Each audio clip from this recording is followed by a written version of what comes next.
به نام خداوند بخشنده و مهربان. و بعد، السلام علیکم و رحمت الله و برکاته.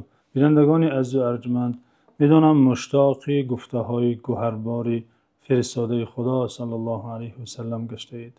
گفته های ایشان که ملهمی قلب هاست، گفته های ایشان که در و گوهر است و از وحی الهی است، و گفته های ایشان چنین خصوصیت دارد که در یک جمله کوتاه یک جهان معنی نهفته است.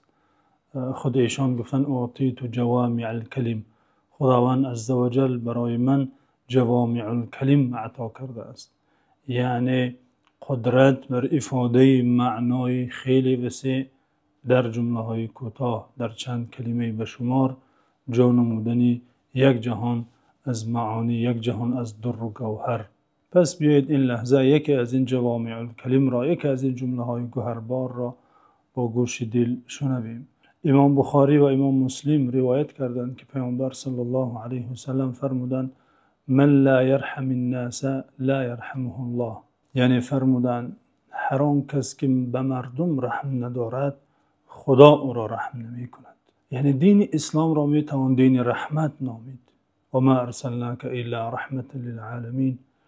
عنوان اساسی دین اسلام، عنوان اساسی این شریعت رحمت است. ان الشریعه رحمت کلها عدل کلها، میگه علامه ابن قیم. هر کجا اگر از احکام دینی اسلام را شما نظر کنید، هر کدام تعلیم و ارشاد و توجیه و دستور آن را تأمل نمایید، پر از رحمت است. در این حدیث مبارک پیامبر صلی الله علیه و سلم با این اسلوب دقت را جلب کننده بندگان را به رحمت و شفقت میان یکدیگر میخوانند، بلکه ضمناً هشدار میدهد کسی مردم را رحم نکند خدا به او رحم نمی کند. یعنی این حدیث این را افاده می کند که هر کسی بندگان خدا را و عموما خلق خدا را صرف نظر از دین و آیینشان رحمت کند، این شفقت کند، دلسوزی کند، به تعبیر حتی حیوان را، حتی جانوران را، رحمت خدا به او میرسد، خدا به او رحمت میکند. و این چنین میگوید هر کسی این کار را نکند، در دلش نسبتی دیگران رحمت و شفقت نداشته باشد، از رحمت خدا محروم میگردد. در حدیث دیگری که آن را امام ابو داود و امام ترمذی روایت کردند، این مضمون بزرگ و این ارزش تأکید می شود، یعنی رحم کردن به اهل زمین. الراحمون یرحمهم الرحمن، میگوید پیامبر صلی الله علیه و سلم.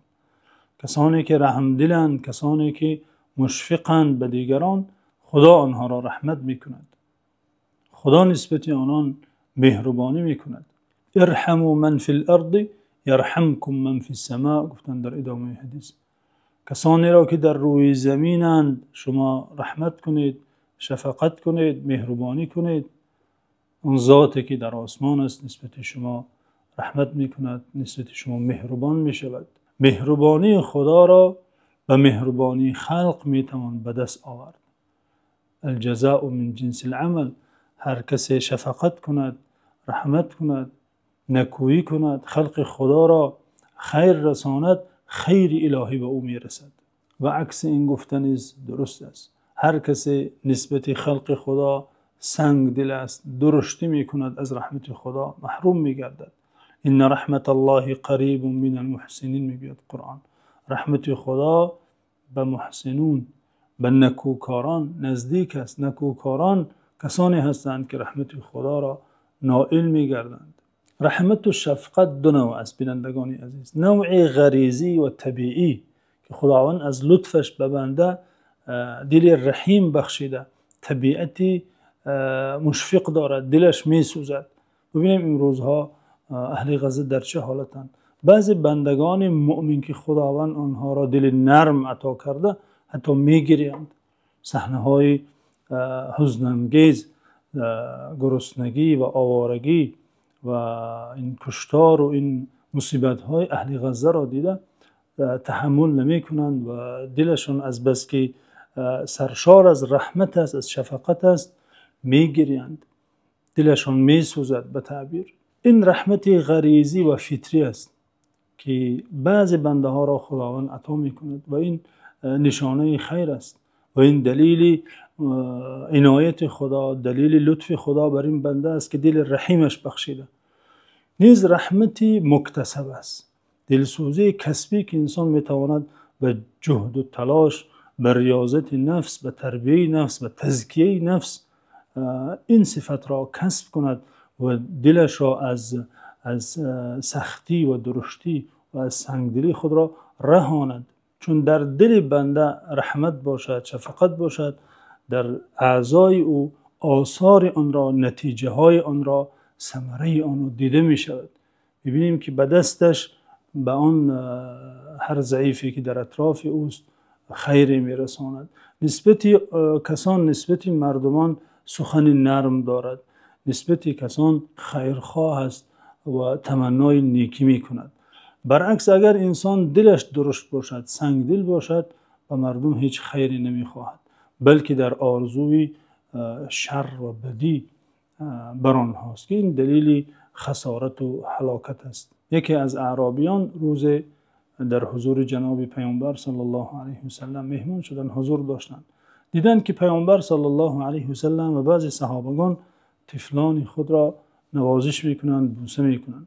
این اعرابی که به درشتی و به خشونت در صحرا بزرگ شده عادت کرده بود، این حالت را دیده تعجب کرد. گفت آیا شما طفلان خود را بوسه میکنید؟ با تعجب پرسید. پیامبر صلی الله علیه و سلم به او گفتند او املک لك شیئا ان نزع الله من قلبك الرحمه، از دست من چی می آید اگر خدا از قلب تو رحمت را نزع کرده باشد، گرفته باشد، برداشته باشد. عکس این حالت آن زنی که به سگ تشنه رحمت کرد، شفقت کرد.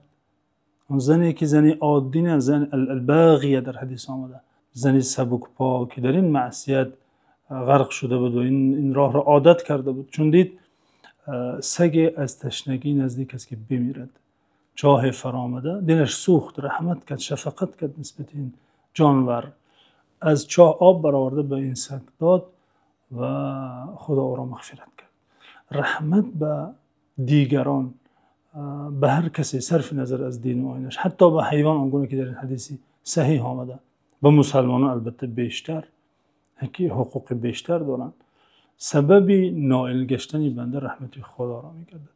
سبب می شود که خداوند آن بنده را دوست دارد و از آن عملی که نسبت بندگان خدا انجام داده از آن نوع به او خوبی کند، یعنی او را رحمت کند. در حفظ و امان خداوند باشید.